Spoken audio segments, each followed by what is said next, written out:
हम लोग यहाँ पर मैं स्टार्ट करते हैं फ्रेंड्स, आप लोगों को इंपॉर्टेंट कंसेप्ट। और मैं आप लोगों को बता दूं कि आज के जो कंसेप्ट जो मैं सिखाने वाला हूँ आप लोगों को, ये आज के कंसेप्ट आज आप सीखोगे, इसके बाद में आप लोगों को कभी जिंदगी में जरूरत नहीं पड़ेगी इसको सीखने की, क्योंकि आज ही याद हो जाएगा ये सारा का सारा आप लोगों को। ठीक है, मैं इस तरीके से पढ़ाऊंगा जैसे कि यहाँ पर मैं बहुत सारे बच्चे हैं जो एकदम स्टार्टिंग से पढ़ना चाहते हैं, बिल्कुल अच्छे से, जो इंपॉर्टेंट वाले कंसेप्ट है जो एग्जाम में आने वाले हैं वही वाली चीज जो है आप लोगों को मैं करवाने वाला हूँ आप लोगों को। ठीक है, चलिए देखिए होता क्या है, मैं आप लोगों को समझाता हूँ, ध्यान से समझना आप सभी लोग। ठीक है, ध्यान से समझिए। ये है भूमध्य सागर, यहाँ पर में ये है हमारा, पहले तो हमारा भारत यहाँ है, देखो यहाँ पर में ये हमारा भारत है। ठीक है, उसके बाद में यहाँ पर में है भूमध्य सागर, यहाँ पर में है कैस्पियन सी, आप लोगों का ये पूरा का पूरा आप लोग देख रहे हो उधर में पूरा। अब यहाँ पर में ये क्या है फ्रेंड्स, ये भूमध्य सागर में जो है हाई प्रेशर क्रिएट होता है। हाई प्रेशर क्रिएट क्यों होता है, क्योंकि यहाँ पर में गर्मी की वजह से जो है भाप बनती है, और यहाँ पर में बादल क्रिएट होते हैं, हाई प्रेशर क्रिएट होता है। हाई प्रेशर कब क्रिएट होगा, जब बहुत ज्यादा जो है बादल पानी के बूंद आएंगे, भाई मेरे को भी जगह दो, मेरे को भी जगह दो, मेरे को भी जगह दो, तो हाई प्रेशर हो जाएगा। जैसे कि मुंबई की लोकल ट्रेन के अंदर में होता है, ठूस ठूस के लोग भरे हुए होते हैं, वैसा वाला। ठीक है, तो यहाँ पर में जो है फ्रेंड्स, ये याद रखना आप लोगों ने, हाई प्रेशर क्रिएट होता है। अब वो हाई प्रेशर कहीं ना कहीं तो जाएगा, फिर वो देखता है कि भाई जगह कहाँ है, कहाँ पर में मेरे लिए लो प्रेशर है। ठीक है, तो लो प्रेशर भारत में इधर साइड में लो प्रेशर क्रिएट हुआ होता है उसी समय में, ये फरवरी दिसंबर से फरवरी के बीच की बात है ये। ठीक है, तो यहाँ पर में लो प्रेशर होता है, तो इधर वाले जो हाई प्रेशर वाले बादल है वो बोलते हैं अरे देखो देखो भारत की तरफ में जो है वो क्या है, वहां पर में कम प्रेशर है, लो प्रेशर है, लो प्रेशर है, चलो भाई लोग उधर में हमला करो, तो सब लोग इधर में आ जाते हैं बादल लोग, फिर यहाँ आके हिमालय से टकराते हैं, अरे यार टकरा गए, और पट पट पट पट बारिश करना स्टार्ट कर देते हैं। ठीक है, तो फ्रेंड्स ये पश्चिम की तरफ से, भारत के लिए तो पश्चिमी हो गया ना ये वाला इलाका, पश्चिम की तरफ से ये डिस्टर्बेंस क्रिएट हुआ हमारे भारत में, इधर में जबरदस्ती की बारिश हो गई यहाँ पर। ठीक है, तो इसको फ्रेंड्स वेस्टर्न डिस्टर्बेंसेस कहा जाता है, पश्चिमी विक्षोभ। ये देखिए यहाँ पर में यहाँ पर में हवाएं क्रिएट हुई और भारत की तरफ में आई है, यहाँ पर मैं खुद देख सकते हो, देखिए यहाँ पर मैं एनिमेशन के थ्रू आप थोड़ा सा देखने की कोशिश कीजिए, सैटेलाइट इमेजेस है ये। ठीक है, लंबे समय तक कैप्चर करके जो उसको जमा करके जो सैटेलाइट इमेज है वो बनाई गई थी ये, तो आप देख सकते हो। ठीक है, इस तरीके से बादल जो है या जो हवाएं है इधर साइड में आती है हमारी। ठीक है, आप लोगों से पूछा जा सकता है कि वेस्टर्न डिस्टर्बेंसेस जो है वो कहां से आते हैं। ठीक है, वेस्टर्न डिस्टर्बेंसेस का कारण क्या है, एक क्वेश्चन पहला वाला आप लोगों का, पश्चिमी विक्षोभ का कारण क्या है, पश्चिमी विक्षोभ का कारण क्या है, तो ये हाई प्रेशर उच्च दाब, कहां पर में, भूमध्य सागर के ऊपर में उच्च दाब कारण है, यहां पर में भसड़ मची और इसका प्रभाव यहां पर में दिखा आपने। ठीक है, आग धुआं निकला है तो आग लगी होगी कहीं ना कहीं, तो भाई यहाँ धुआं मतलब यहाँ बारिश हो रही है तो यहाँ पर में उसका कारण बना है, भूमध्य सागर के ऊपर में हाई प्रेशर क्रिएट हुआ, फिर वो हाई प्रेशर जो है लो प्रेशर की तरफ में इधर इधर इधर इधर आया और यहाँ पर में आकर जो है बारिश क्रिएट कर दिया। पश्चिमी विक्षोभ इसको कहा जाता है, पश्चिमी विक्षोभ। इसमें हाई प्रेशर से लो प्रेशर की तरफ में हवाएं जो है फ्लो होती है हमेशा, वो तो सिंपल सा है कि हाई प्रेशर से लो प्रेशर की तरफ ही जाएगी हमेशा। ठीक है, अच्छा पश्चिमी विक्षोभ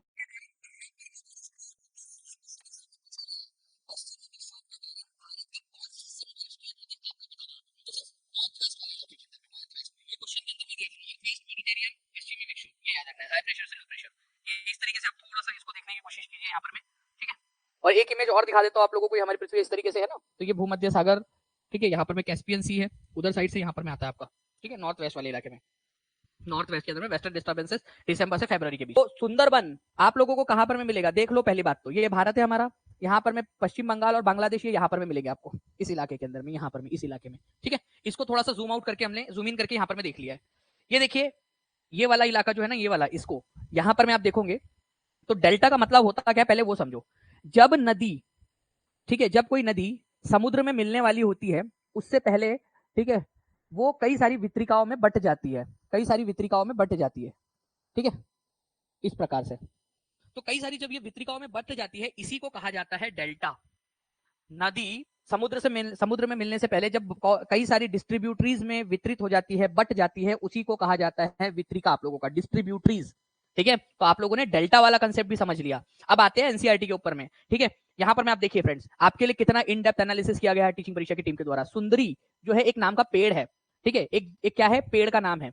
ये आप लोगों का मैंग्रोव जो फॉरेस्ट है, ठीक है, उसमें पाया जाता है। मैंग्रोव फॉरेस्ट मतलब जो दलदली भूमि, वेटलैंड, जो दलदली भूमि होती है ना आप लोगों की, दलदली भूमि, वहां पर में पाया जाने वाला फॉरेस्ट है ये मैंग्रोव फॉरेस्ट, दलदली भूमि में, वहां पर में सुंदरी नाम का पेड़ पाया जाता है। तो ये सुंदरी नाम का पेड़ ये इस इलाके में बहुत ज्यादा पाए जाते हैं, उसी के नाम पर इसका नाम सुंदरबन पड़ गया है। ये बहुत ज्यादा सुंदर है इस वजह से सुंदरबन नहीं है, सुंदर तो वो अपने आप में है, लेकिन सुंदरी नाम के पेड़ पाए जाते हैं वहां पर में। ठीक है, तो सुंदरी नाम के पेड़ के वजह से इसको सुंदरबन नाम दिया गया है, एनसीईआरटी से लिया गया पॉइंट। देखिए डू यू नो के अंदर में ये दुनिया का सबसे बड़ा डेल्टा है। डेल्टा मैंने आपको बता दिया, डेल्टा का मतलब क्या होता है। ठीक है, जब नदी समुद्र में मिलने वाली होती है तो कई सारे पॉइंट्स में, माउथ में, कई सारे इसके अंदर में जो है ना वो खुल जाती है, लैंडफॉर्म जो बनता है उस इलाके के अंदर में डिस्ट्रीब्यूटरीज में, उस इलाके को डेल्टा कहते हैं जी। अब इस इलाके में सुंदरबन के अंदर में क्या पाए जाते हैं आप लोगों के, बहुत सारे वेराइटी ऑफ वाइल्ड लाइफ पाई जाती है, कई सारी वाइल्ड लाइफ, कई सारे प्रकार के जानवर पाए जाते हैं यहाँ पर में, जैसे कि हाथी मेरा साथी, टाइगर, डियर, मंकी यहाँ पर में कॉमन है। इवन यहाँ पर में जो है फ्रेंड्स ब्रह्मपुत्र का जो प्लेन है वहां पर में आप लोगों को क्या मिलेगा, आप लोगों को वन हॉर्न राइनोस भी मिलेगा, एक सिंग वाला गेंडा, आपको पता है ना, काजीरंगा नेशनल पार्क। इसके अलावा जो है फ्रेंड जो डेल्टा वाला इलाका है, ठीक है, आपका गंगा ब्रह्मपुत्र का डेल्टा, वहां पर में बंगाल टाइगर, क्रोकोडाइल, ठीक है, एलिगेटर्स जो मगरमच्छ वगैरह टाइप के जो होते हैं आपके, वो भी बहुत सारे मिलते हैं। तो बंगाल टाइगर का ये घर है, ये याद रखना है आप लोगों ने, बंगाल टाइगर यहाँ पर में मिलता है, ठीक है। मैंग्रोव फॉरेस्ट सबसे ज्यादा कहाँ पाए जाते हैं, तो मैंग्रोव फॉरेस्ट या टाइडल फॉरेस्ट, सबसे पहले तो मैं आपको बता दूं इसका मतलब क्या होता है। तो टाइडल फॉरेस्ट या मैंग्रोव फॉरेस्ट ऐसे फॉरेस्ट होते हैं जो आपके दलदली भूमि में, स्पेशली जहां पर में ब्रैकिश या खारा पानी और मीठा पानी जहां मिलता है ना, जहां पर में नदियां होती है और खारे पानी में मिल रही होती है, तो उसके आसपास में मान लो ये नदी है, ठीक है, ये समुद्र में मिलने वाली है, तो इसके आसपास वाला जो एरिया होता है ना, वहां पर में जनरली ये फॉरेस्ट पाए जाते हैं। कहां पर में, जहां पर में नदी समुद्र में मिलने वाली होती है, उसके आसपास में डेल्टा में ये पाए जाते हैं मैंग्रोव फॉरेस्ट आप लोगों के, जिसको टाइडल फॉरेस्ट के नाम से भी जानते हैं। टाइडल फॉरेस्ट सबसे ज्यादा आप लोगों को कहां पर में मिलेंगे, ये भी याद रखेंगे आप लोग, हमारे भारत के पश्चिम बंगाल में, भारत के 42.45% टाइडल फॉरेस्ट यहीं पे पश्चिम बंगाल में, ठीक है, मैंग्रोव फॉरेस्ट या टाइडल फॉरेस्ट। गुजरात में 23.66% है दूसरे नंबर पे, और अंडमान निकोबार के अंदर में जो है फ्रेंड 12.39%। पहले तीन आपको बता दिया मैंने, ठीक है। जल्दी से देखो इसको, हमारे भारत में सबसे ज्यादा मैंग्रोव फॉरेस्ट या टाइडल फॉरेस्ट कहां पर में पाए जाते हैं। अरे सोनी कुमारी जी दिख रहा है यार आपका कमेंट, आपका नाम भी लिया था मैंने, हिंट दे दिया था आपको कि चलो टाइप कर दो करके जल्दी से, फिर भी। तो पश्चिम बंगाल में पाए जाते हैं सबसे ज्यादा, फिर दूसरे नंबर पे गुजरात है, तीसरे नंबर पे अंडमान निकोबार है। ओके, देखिए है ब्रह्मपुत्र नदी के ऊपर में बना हुआ, आसाम में पूरा का पूरा एक उसको जिला घोषित कर दिया गया है, पूरा डिस्ट्रिक्ट बना दिया गया है। सबसे बड़ा जो है रिवराइन है आपका, ये 880 स्क्वायर किलोमीटर में फैला हुआ है, ठीक है, ये भी आप लोगों ने याद रखना है, 880 स्क्वायर किलोमीटर के अंदर में, 880 स्क्वायर किलोमीटर के अंदर में ये फैला हुआ है, ठीक है। और 1,67,000 के करीब इसकी पॉपुलेशन है, मतलब लोग यहाँ पर में रहते हैं। पूरा जिला इसको घोषित कर दिया गया है ब्रह्मपुत्र नदी के ऊपर में, आसाम में। और ये एग्जाम में पूछा गया क्वेश्चन, टीआरई 2 का एक्चुअल स्क्रीनशॉट आप लोग देख सकते हो, ठीक है। मजुली विश्व का सबसे बड़ा आवासीय नदी द्वीप है, ये याद रखना है आप लोगों ने। और ठीक है, काफी सुंदर सा भी है फ्रेंड्स। इसको आप एक चीज आपको बताना चाहूंगा, एनसीईआरटी का एक पॉइंट बताओ क्या आप लोगों को, एक पॉइंट बताता, आपदा में अवसर ढूंढना, ठीक है, ध्यान से समझिए आप लोग कैसे होता है। देखिए फ्रेंड्स, अगर मैं बात करूं आपसे बाढ़ की, तो जब बाढ़ आती है, ठीक है, तो लोगों को लगता है कि खराब चीज है बाढ़, लेकिन फ्रेंड्स उसमें भी एक अच्छी चीज होती है, आपको पता है। जब बाढ़ आती है नदी के अंदर में, तो अपने साथ में जो पानी के अंदर में जो भी वो सेडिमेंट्स उखाड़ कर लेकर आई है, ठीक है, इरोड कर कर लेकर आई है, उसको निक्षेपित कर देती है, डिपॉजिट कर देती है मधु सिंह जी, ठीक है। तो यहां पर में आप एक चीज समझ सकते हो, बाढ़ का पॉजिटिव कंट्रीब्यूशन क्या है। या एनसीईआरटी का पॉइंट बता रहा हूं मैं आपको, मैं अपना नहीं बता रहा हूं, पॉजिटिव कंट्रीब्यूशन क्या है फ्लड का, एनसीईआरटी में दिया हुआ है। तो जब बाढ़ आती है, तो बाढ़ अपना जो साथ में लेकर आई है मिनरल्स वगैरह और जो भी साफ लेकर आती है सारा, ठीक है, उसको निक्षेपित कर देती है जलोढ़ को। उससे क्या होता है कि वो जो मिट्टी है वो बहुत ज्यादा उपजाऊ बन जाती है, ठीक है, उपजाऊ बन जाती है। बिल्कुल दिव्या जी, ठीक है, तो वो उपजाऊ बन जाती है, और वो उपजाऊ बन जाती है तो पैडी चावल वगैरह उगाने के लिए वो फसल बहुत अच्छी हो जाएंगी। तो उसी का एक एग्जांपल है आपका मजूली, कि जब हर साल बाढ़ आती है, ठीक है, तो फ्लड अपने साथ में जो भी फर्टाइल सिल्ट वगैरह लेकर आती है, जो गाद लेकर आती है, उपजाऊ गाद मतलब जो अपने साथ में वो उखाड़ कर लेकर आई है, उसको गाद या सिल्ट कहते हैं। तो सिल्ट लेकर आती है, उसको जमा कर देती है, तो इससे फसलों के लिए बहुत अच्छा होता है। इसका एक एग्जाम्पल माजुली है आपका, असम के अंदर में, दुनिया का सबसे बड़ा नदी द्वीप है ब्रह्मपुत्र में, वार्षिक बाढ़ के कारण जो है यहाँ पर में वो गाद आकर जमा हो जाता है, सिल्ट आकर जमा हो जाता है, जिसकी वजह से मजूली द्वीप पर धान की फसल बहुत अच्छी होती है। तो मजूली द्वीप पर कौन सी फसल अच्छी होती है, ये क्वेश्चन अगर पूछ लिया जाए, तो आप लोगों का आंसर होगा धान की फसल जो है बहुत अच्छी होती है, ये याद रखना है आप लोगों ने। तो आप लोग देखिए फ्रेंड्स, यहाँ पर मैं आप लोगों को कर्नाटक के अंदर में, ठीक है, यहाँ पर मैं आप लोगों को मिलेगा शिव समुद्रम वाटरफॉल, कावेरी नदी के ऊपर में है, इधर साइड के अंदर में, कर्नाटक के अंदर में। और आप लोगों को बताना चाहूंगा कि 1902 में यहाँ पर में हाइड्रो इलेक्ट्रिक पावर जनरेट किया करने की कोशिश की गई थी यहाँ पर में, ठीक है, 1902 में। तो सबसे पुराना हमारा हाइड्रो इलेक्ट्रिक पावर प्लांट यहीं पे लोकेटेड है, आसाम आपके कर्नाटक के अंदर में, ठीक है। कि कौन से पांच आपको याद हो गए, ठीक है, आप मुझे बताओ, ठीक है, शिव समुद्रम किस पर है, शिव समुद्रम कौन से नदी पर है, ठीक है। उसके बाद में आप बताओगे मुझे, ठीक है, कुंचिकल, ठीक है, कौन से नदी पर है, जोग कौन से नदी पर है, जोग, ठीक है, धुआंधार, धुआंधार जलप्रपात कौन से नदी पर है, ठीक है, और कपिल धारा। और भी हम करेंगे, बट अभी आपको 5 याद हो गए आज के आज। सारे के सारे लोग याद इसका आंसर करेंगे। एक्टिविटी करते जाइए, आपको सारी चीजें याद हो जाएंगी। और मैं आपको तो एक्चुअल क्वेश्चंस करा रहा हूँ एग्जाम वाले जी। तो शिव समुद्र हमने देखा कावेरी नदी पर है, ठीक है। कुंचिकल जो है हमने देखा आप लोगों का वराही नदी पर है, कर्नाटक में ही है वराही। जोग जो है शरावती नदी पर है, शरावती, ये भी कर्नाटक में ही है, ठीक है। धुआंधार नर्मदा पर है, नर्मदा मध्य प्रदेश। कपिल धारा नर्मदा मध्य प्रदेश, नर्मदा, ठीक है। चल भारत है मान लीजिए यहाँ पर में, ठीक है। यहाँ पर में आपका उड़ीसा राज्य के अंदर में, ठीक है, उड़ीसा राज्य के अंदर में यहाँ पर में आप लोगों को चिल्का लेक मिलेगी, ठीक है। तो इस तरीके से भी आप लोग इसको याद रख सकते थे, चिल्का उड़ीसा के अंदर में। ब्रैकिश वाटर भी इसको बोला जाता है, ब्रैकिश वाटर का मतलब भी होता है खारा पानी।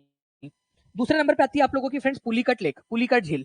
पुलिकट झील के बारे में थोड़ा सा आपको बताना चाहूंगा। यहाँ पर में आंध्र प्रदेश है, यहाँ पर में तमिलनाडु है आप लोगों का, तमिलनाडु। तो ये आंध्र प्रदेश और तमिलनाडु की बॉर्डर पर है, ठीक है। आंध्र प्रदेश और तमिलनाडु की बॉर्डर पर थोड़ा सा तमिलनाडु में 98% हिस्सा आंध्र प्रदेश में आता है पुलिकट का, और 2% हिस्सा तमिलनाडु में आता है, ठीक है। इसका पुलिकट का। तो पुलिकट झील जो है आप लोगों की, ये भी खारे पानी की झील है, सेकंड नंबर की।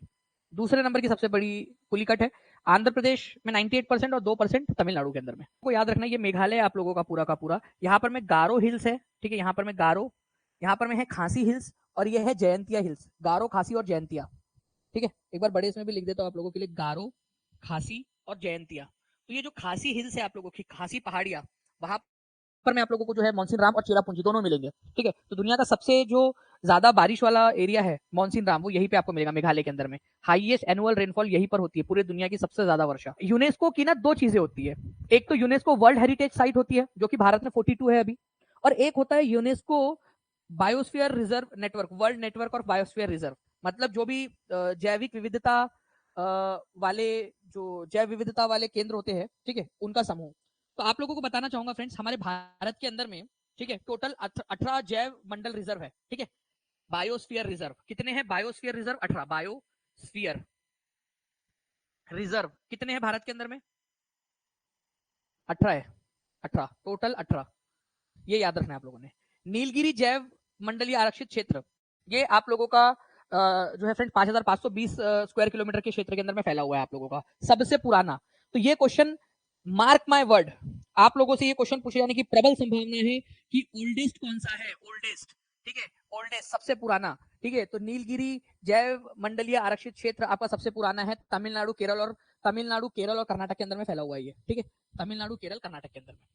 उसके बाद में जो है फ्रेंड्स आप लोगों का यहाँ पर में देखोगे नंदा देवी राष्ट्रीय उद्यान और बायोस्फीयर रिजर्व है। मन्नार की खाड़ी जो है आपका बायोस्फीयर रिजर्व तमिलनाडु के अंदर में 10,500 स्क्वायर किलोमीटर के अंदर में फैला हुआ है, ठीक है। और आप लोगों को 18वें नंबर का अगर से नहीं दिख रहा हो तो मैं नीचे में आपको दिखा दूं, पन्ना राष्ट्रीय उद्यान, ठीक है, इसको भी बायोस्फीयर रिजर्व घोषित किया गया है। अब बात आती है आपकी सबसे बड़ा बायोस्फीयर रिजर्व कौन सा है। में से 12 आप लोगों के जो है 12 चुने हुए 12, ये आपके यूनेस्को के मानव और संरक्षित जैव मंडल, मैन एंड बायोस्फीयर, ठीक है, कार्यक्रम जो है आप लोगों का प्रोग्राम, उसके अंदर में शामिल किया गया है इसको 12। तो भारत के 18 में से 12 जो है वो यूनेस्को के जो सूची है उसमें भी शामिल है, ठीक है। यूनेस्को वर्ल्ड हेरिटेज साइट नहीं, बात को समझो आप लोग, यूनेस्को वर्ल्ड हेरिटेज साइट नहीं, यूनेस्को वर्ल्ड हेरिटेज साइट अलग है आप लोगों की। जो आप लोगों का अभी शांति निकेतन को ऐड किया गया है, होयसाला के मंदिरों को ऐड किया गया, वो अलग है आपका। बात यहाँ पर में आती है आप लोगों की, ओके, बात आती है आप लोगों की यहाँ पर में कि आपका बायोस्फीयर रिजर्व कौन कौन से है जो यूनेस्को बायोस्फीयर रिजर्व वाला जो कार्यक्रम है उसके अंदर में शामिल है, ठीक है। तो Nilgiri biosphere reserve, gulf of Mannar biosphere reserve, Sundarban biosphere reserve है, इसके अंदर में नंदा देवी है, नौकरेक है, पंचमढ़ी बायोस्फीयर रिजर्व है आपका, Simlipal, Great Nicobar biosphere reserve, Achanakmar, Amarkantak, Agasthya Malai, Kanchenjunga national park और पन्ना बायोस्फीयर रिजर्व। ये आप लोगों के क्या है फ्रेंड्स, ये आप लोगों के जो है बायोस्फीयर रिजर्व ऐसे है, जो बायोस्फीयर रिजर्व है 18 में भारत में से। और ये 12 जो है यूनेस्को के जो मैब कार्यक्रम है, मैन एंड बायोस्फीयर प्रोग्राम, उसके अंदर में बड़ा आप लोगों का जो है कच्छ बायोस्फीयर जो है ना, रण ऑफ कच्छ बायोस्फीयर रिजर्व, ये सबसे बड़ा है आप लोगों का, लार्जेस्ट वाला। इसमें थोड़ा सा अपडेट कर देना आप लोग, लार्जेस्ट कच्छ, ठीक है, आपका 12,454 किलोमीटर के साथ में कच्छ बायोस्फीयर रिजर्व जो है सबसे बड़ा है आपका। चलिए अब देखिए आप इस क्वेश्चन को फिर से देखिए आप कि क्या पूछा गया है। निम्नलिखित में से कौन सा बायोस्फीयर रिजर्व यूनेस्को की जो है मैब, मैब, मैब का मतलब होता है मैन एंड बायोस्फीयर वाला जो प्रोग्राम है, बायोस्फीयर प्रोग्राम, ठीक है, प्रोग्राम बोलते हैं उसको, program. World network of biosphere reserve भी बोला जाता है। नीलगिरी है आपका, ठीक है, आप लोगों का है ना, इस सूची के अंदर में अभी आप लोगों को बताया। कौन सा वाला नहीं है बोल रहा है इसके अंदर में आप लोगों से, तो यहाँ पर में नीलगिरी है, ठीक है। उसके बाद में आप लोगों का सुंदरबन, वो 12 में है आप लोगों का, सुंदरबन भी आप लोगों का। अगर आप लोग देखोगे मन्नार की खाड़ी आप लोगों को, तो मन्नार की खाड़ी जो है gulf of Mannar biosphere reserve, वो भी आपको मिल जाएगा इसके अंदर में, ये भी है। तो उपरयुक्त में से कोई नहीं। आपको 12 पता होने चाहिए थे कि कौन कौन से है, तब जाके आप इसका आंसर बराबर से कर पाते। तो ये 18 टोटल है, ठीक है, ये भी पता होना चाहिए आपको कि टोटल 18 हमारे कौन कौन से हैं। और ये 12 जो है वो मैब के अंदर में शामिल है। ये बड़ा कठिन सा काम था ये उन बच्चों को बताना जिनको बायोस्फीयर रिजर्व ही नहीं पता, और उनको ये बताना। लेकिन आई होप कि हम लोगों ने इसको अच्छे से एक बार समझ लिया है कि क्या है, क्या ये चीज, ठीक है, ये इसमें है क्या, ठीक है। तो ई है आप लोगों को। तो आप लोगों ने अगर देखा हो फ्रेंड्स ये 12 की लिस्ट, तो उसके अंदर मैंने कहीं पे भी मानस आपको जो है नहीं बताया, मानस को, है ना। तो आंसर इसका ऑप्शन नंबर डी हो जाएगा। क्योंकि देखिए आप लोग, ये आप लोगों के क्या है, ठीक है, यूनेस्को के पूरे 18 आप देख सकते हो यहाँ पर में, ठीक है, पूरे के पूरे 18 आप लोग यहाँ पर में देख लीजिए। तो मानस 18 में है, लेकिन आप लोगों को ये 12 में मानस दिख रहा है क्या कहीं पे भी? आप खुद देखो, मानस दिख रहा है क्या आप लोगों को 12 के अंदर में? ठीक है, गल्फ ऑफ मन्नार आप लोगों को दिख जा रहा है, ठीक है, नीलगिरी दिख जा रहा है, सुंदरबन दिख जा रहा है, नंदा देवी दिख जा रहा है, नौकरेक है इसके अंदर में, नौकरेक ऑप्शन में दिया था ना, नौकरेक है इसमें, पंचमढ़ी है आप लोग का, सिमलीपाल है उड़ीसा के अंदर में, ठीक है, Great Nicobar biosphere reserve, Achanakmar Amarkantak है आपका, अगस्त्यमलाई है, कांचनजंगा है, पन्ना है। लेकिन आप लोगों का यहाँ पर में मानस नहीं है, तो आंसर आपका हो जाएगा मानस। तो इसको 1901 में बनाया था रविंद्रनाथ टैगोर ने, ठीक है, पश्चिम बंगाल के अंदर में, बीरभूम के अंदर में। आपको बता दूं कि 1921 में वर्ल्ड यूनिवर्सिटी जो है यहाँ पर में बनाई गई, और बाद में जो है फ्रेंड्स इसको विश्व भारती के नाम से जाना गया। विश्व भारती, शांति निकेतन के अंदर में जो पढ़ाई होती है उसको विश्व भारती के नाम से भी जानते हैं। तो विश्व भारती यूनिवर्सिटी, ठीक है, शांति निकेतन के अंदर में जो है, वो एक ऐसी यूनिवर्सिटी है जिसके चांसलर खुद प्रधानमंत्री है। एक ऐसी सेंट्रल यूनिवर्सिटी जिसके प्रधानमंत्री चांसलर है। अदरवाइज पता है क्या होता है आप लोगों को, ठीक है। थैंक यू रंजना जी। देखिए मैं आपको बता दूं कि जितनी भी सेंट्रल यूनिवर्सिटीज होती है, केंद्रीय स्तर की जो यूनिवर्सिटीज होती है, उनके जो चांसलर्स होते हैं वो राष्ट्रपति होते हैं। अगर राज्य की यूनिवर्सिटीज है, आप कौन सी यूनिवर्सिटी से पढ़े हो, जिस यूनिवर्सिटी से पढ़े वो केंद्रीय यूनिवर्सिटी थी या राज्य यूनिवर्सिटी थी? अगर राज्य की यूनिवर्सिटी तो उसके चांसलर गवर्नर होंगे। अगर केंद्रीय यूनिवर्सिटी है तो उसके चांसलर राष्ट्रपति होते हैं। एक मात्र ऐसी आप लोगों की यहाँ पर में है फ्रेंड्स, आपकी यूनिवर्सिटी विश्व भारती, जिसके चांसलर प्रधानमंत्री है। ये याद रखना आप लोगों ने, प्रधानमंत्री विश्व भारती यूनिवर्सिटी के, ठीक है। ठीक है, चलिए, तो भारत के अंदर में जो है फ्रेंड्स 18 बायोस्फीयर रिजर्व है। यूनेस्को विश्व धरोहर स्थल है निम्नलिखित में से कौन सा बिहार में है? कौन सा वाला बिहार में है? बिहार के अंदर में भी 2 है, ठीक है जी, बिल्कुल। 18 बायोस्फीयर रिजर्व में से 12 यूनेस्को के मान्यता प्राप्त है। वो यूनेस्को के वो अलग वाली सूची है, यूनेस्को वर्ल्ड हेरिटेज अलग सूची है। ये आप लोगों को जस्ट फॉर दी आपका मतलब मान लीजिए आप लोगों का रिवीजन हो जाए। महाबोधि टेम्पल कॉम्प्लेक्स और नालंदा महाविहार, ये बिहार के अंदर में। नाउ अब आते हैं फ्रेंड्स हम लोग यहाँ पर में हमारे नेक्स्ट क्वेश्चन की तरफ में। अरेबिका, ठीक है, किस्म की कॉफी प्रारंभ में निम्नलिखित में से किस देश से भारत आई गई थी? Bihar, estate, social, TGT. Estate का क्वेश्चन है भाई लोग, एस्टेट का। यहाँ पर में ये हमारा भारत है, यहाँ पर में अरब पेनिनसुला है, अरब पेनिनसुला। यहाँ पर में सऊदी अरब वगैरह है, सऊदी अरब है, यूएई है, यहाँ पर में यमन नाम का देश है, यहाँ सऊदी अरब है। तो हमारे जो है ना यहाँ से एक बाबा बुदान थे, ठीक है, वो हज पर गए थे सऊदी अरब, ठीक है। जब हज पर गए तो हज पर से वो आते समय यमन गए। यमन के अंदर में क्या था कि वहां पर में कॉफी उगती थी, सऊदी अरब और यमन वगैरह के अंदर में कॉफी उगाई जाती थी। उन्होंने क्या किया, कॉफी के बीज लाना अलाउड नहीं था, मतलब बाहर नहीं ले जा सकते थे, अदरवाइज इनकी मोनोपोली खत्म हो जाएगी इन देशों की। वो कॉफी बेचकर बहुत पैसा कमाते थे। तो बाबा बुदान जब वहां गए हज पे, तो उन्होंने कुछ बीज अपने दाढ़ियों में छुपा कर ला लिए थे, ठीक है। तो यमन जब गए ना वो, तो यमन से कुछ बीजों को अपने साथ वो लेकर आ गए थे। तो अरेबिका नाम की जो कॉफी है, ठीक है, भारत के अंदर में कैसे प्रवेश की? यमन से की थी, यमन, बाबा बुदान उसको लेकर आ गए थे, और उन्होंने कर्नाटक के अंदर में यहाँ पर में पहाड़ियों पर उसको उगाया, और इस तरह से भारत के अंदर में कॉफी का प्रवेश हुआ, ठीक है। ओके, तो यमन से, ये याद रखना फ्रेंड्स, यमन नाम का देश है, सऊदी अरब के जस्ट नीचे में है यमन, वहां से अरेबिका। अब ये पूरा अरब पेनिनसुला है, देखो सऊदी अरब अकेला अरब नहीं है, ये सऊदी अरब है, ये पूरे के पूरे जो पेनिनसुला है ना, ये पठार है, इसको अरेबियन पठार कहा जाता है। तो यमन नाम का एक देश है, वहां से लेकर आए थे वो, ठीक है, दाढ़ी में छुपा कर ला लिए थे उन्होंने कुछ बीज, और यहाँ पर मैं आकर उगाया, मस्त पैकी उगने लगी, ठीक है। तो बाबा बुदान उसको लेकर आ गए थे। अब आप लोगों को एक चीज मैं बताना चाहूंगा फ्रेंड्स, हमारे भारत के अंदर में 2 मुख्य प्रकार की कॉफी उगती है। ये भी क्वेश्चन आपसे बन सकता है, एनसीईआरटी बेस्ड क्वेश्चन है, ध्यान से समझना आप लोग, ठीक है। कॉफी के भारत के अंदर में 2 मेन प्रकार है, मेन टाइप की बात कर रहा हूं मैं, मेन टाइप की, ठीक है, कॉफी की। एक है अरेबिका, अरेबिका, ठीक है, और एक है रोबस्टा, रोबस्टा, ठीक है। तो ये भी आप लोग याद रख सकते हो। भारत में 2 प्रकार की कॉफी सबसे ज्यादा होती है, अरेबिका और रोबस्टा।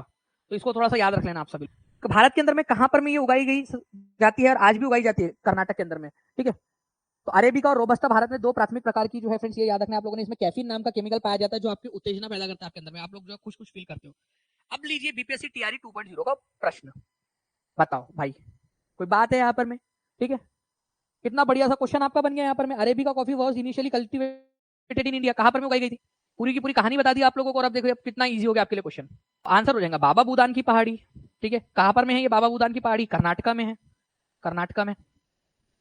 अब इस क्वेश्चन का आंसर कीजिए फ्रेंड्स, इसको very very very important mark करना है आप सभी लोगों ने। देखिए तो कर्नाटक जो है फ्रेंड्स सबसे बड़ा कॉफी का प्रोड्यूसर है भारत के अंदर में, बिल्कुल सही बात है, ठीक है। अरेबिका एक कॉफी का प्रकार है, बिल्कुल सही बात है। अरेबिका एंड रोबस्टा कॉफी का ही एक प्रकार है। अरेबिका जो है ये आपकी मैक्सिको से लाई गई बोल रहा है, नहीं भाई यमन से लाई गई थी, यमन से। भारत के अंदर में बाबा बुदान लेकर आए थे यमन से, ठीक है। तो तीसरा वाला गलत है, थर्ड वाला गलत है, जहां जहां 3 दिए है काटो काटो काटो। तो answer is option number D, खत्म, सिंपल। कितना इजी हो गया आप लोगों के लिए क्वेश्चन। अभी वाइल्ड लाइफ प्रोटेक्शन एक्ट 1972 में आया था, जो है आप लोगों का जो जैविक विविध कहा गया यहाँ पर में, हिंदी वाला वन संरक्षण चला गया यहाँ पर में, ऊपर में चला गया, चलो कोई बात नहीं आप लोगों का 72 के अंदर में, ठीक है। यहाँ पर में आ गया वन्य जीव संरक्षण अधिनियम आपका, ठीक है। तो वाइल्ड लाइफ प्रोटेक्शन एक्ट, वो हिंदी इंग्लिश मर्ज हो गई, कोई दिक्कत वाली बात नहीं है उसमें, आप लोग समझ जाइए उसको, हिंदी की जगह इंग्लिश, इंग्लिश की जगह हिंदी हो गया। तो वन्य जीव संरक्षण, वन को बचाने के लिए, जंगल में रहने वाले जीव जो है, जीव जंतु पेड़ पौधे, उनको बचाने के लिए ये आपका किया गया था 1972 में। जल वाला बहुत इंपॉर्टेंट है और वायु वाला भी। जल के प्रदूषण को रोकथाम के लिए 1974 में, और वायु के प्रदूषण को रोकथाम के लिए 1981 के अंदर में, ठीक है। और एक है आपका वन संरक्षण अधिनियम। देखो एक है वन्य जीव और एक है वन संरक्षण। वन्य जीव का मतलब होता है वनों में रहने वाले प्राणियों का संरक्षण करना, और वन संरक्षण मतलब होता है वन का संरक्षण, फॉरेस्ट, जो जो जंगल है उसको बचाना। तो जंगलों को बचाने के लिए संरक्षण वाला अधिनियम 1980 में, और जंगल में रहने वाले जानवरों को बचाने वाला संरक्षण अधिनियम 1972 के अंदर में। 8 साल का फर्क है दोनों में, ठीक है। ये याद रखेंगे आप सभी लोग, ठीक है। चलिए इसके अलावा जो है फ्रेंड्स पर्यावरण संरक्षण अधिनियम, आप लोगों को पता होना चाहिए फ्रेंड्स कि दिसंबर 1984 के अंदर में भोपाल में गैस त्रासदी हो गई थी, ठीक है। मिथाइल आइसोसाइनेट नाम की गैस थी जो रिलीज हो गई थी वातावरण के अंदर में, जिसके कारण हजारों लोगों की मौत हो गई थी भोपाल में, है ना। वो यूनियन कार्बाइड नाम की कंपनी थी जो पेस्टिसाइड, कीटनाशक बनाती थी, उसने वो गैस को स्टोर करके रखा था, मिथाइल आइसोसाइनेट, वो रिलीज हो गई, लीक हो गई, पूरे भोपाल में फैल गई, जिस वजह से उस रिसाव के कारण कई सारे लोगों की मौत हो गई थी। तो उसकी जांच वगैरह हुई, उसके बाद में हमने पर्यावरण संरक्षण अधिनियम बनाया था, इन्वायरमेंट प्रोटेक्शन एक्ट।